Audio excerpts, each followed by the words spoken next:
Senior Fellow at the Heritage Foundation and foreign policy expert James Carafano. Thank you so much for joining us this morning on this, really, the heels of this amazing news last night. What did you think when it first came out? You know, I kind of thought it was predictable. I mean, we know a couple of things about Trump. One is we know he likes to meet with leaders, particularly his competitors, and kind of size them up. It's kind of a Trumpian thing he does. We also know he's actually really good at these meetings. He's had many of them, and he actually does very, very well. And most importantly, what this shows is what a lot of us have been saying all along. This was not a crisis spinning out of control. The United States wasn't getting ready to preemptively attack North Korea. That maximum pressure, it was the right policy, and the president was right to stick with it. Yeah, and that's what is interesting. One of many things, talking about how people were just going the complete opposite direction. Let's take a look at this timeline from North Korea and the launch that they've had of some of their nuclear tests. Going from February 12th in 2017, that was their first test during President Trump's administration, and then their last was on November 28th. 2017. That was their last ICBM test. People that are against President Trump said that he is driving us straight towards war, and now we have this. Yeah, well, it's because they're idiots.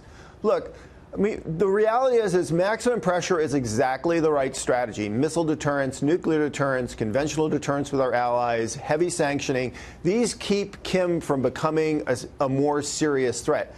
Now, I think we have to be honest. We don't know why Kim does what he does. Maximum pressure is a strategy to keep him being a threat. It doesn't necessarily drive how he chooses to negotiate. So we don't know where this is going.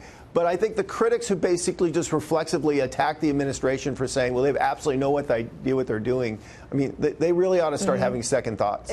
South Korea's national security advisor in the announcement yesterday, he gave President Trump credit for the maximum pressure, the increased sanctions. Do you think people here in our country will do the same? Well, again, you know, I don't know what drove Kim to do this. Here's what that announcement by the South Korean leader shows. President Trump has done a tremendous job binding the alliance of U.S., Japan, and South Korea and holding a stiff face to North Korea. That is an accomplishment of the United States and an accomplishment of the statesman. And he ought to get credit for that.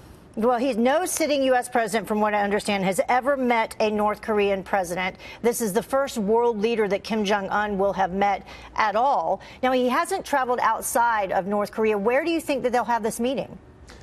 Well, you know, the logical place to have it would be in the demilitarized zone, the DMZ. I was actually stationed in Korea when I was in the Army, drove up there, saw the demilitarized zone. It's kind of the only logical place. It's unlikely that Kim would want to leave the country. It's also incredibly unlikely the United States would want to go to Pyongyang. So that would be my guess. Yeah, and definitely still taking precautions, as Griff Jenkins was just telling us, the president tweeting out yesterday that they will also have this missile freeze during this time period until May when they have this meeting. Hopefully it does happen. Well, the most important thing is that the U.S. policy and strategy is maximum pressure stays in place until North Korea is no longer a nuclear threat to the United States or its allies. Yeah. I mean, just give it a chance, though. People already last night, some of the people against President Trump saying there's no way that he will be prepared to have this meeting. Give it a chance. They're just yahoos. Yeah. All right, James, thank you so much for joining us. Appreciate it.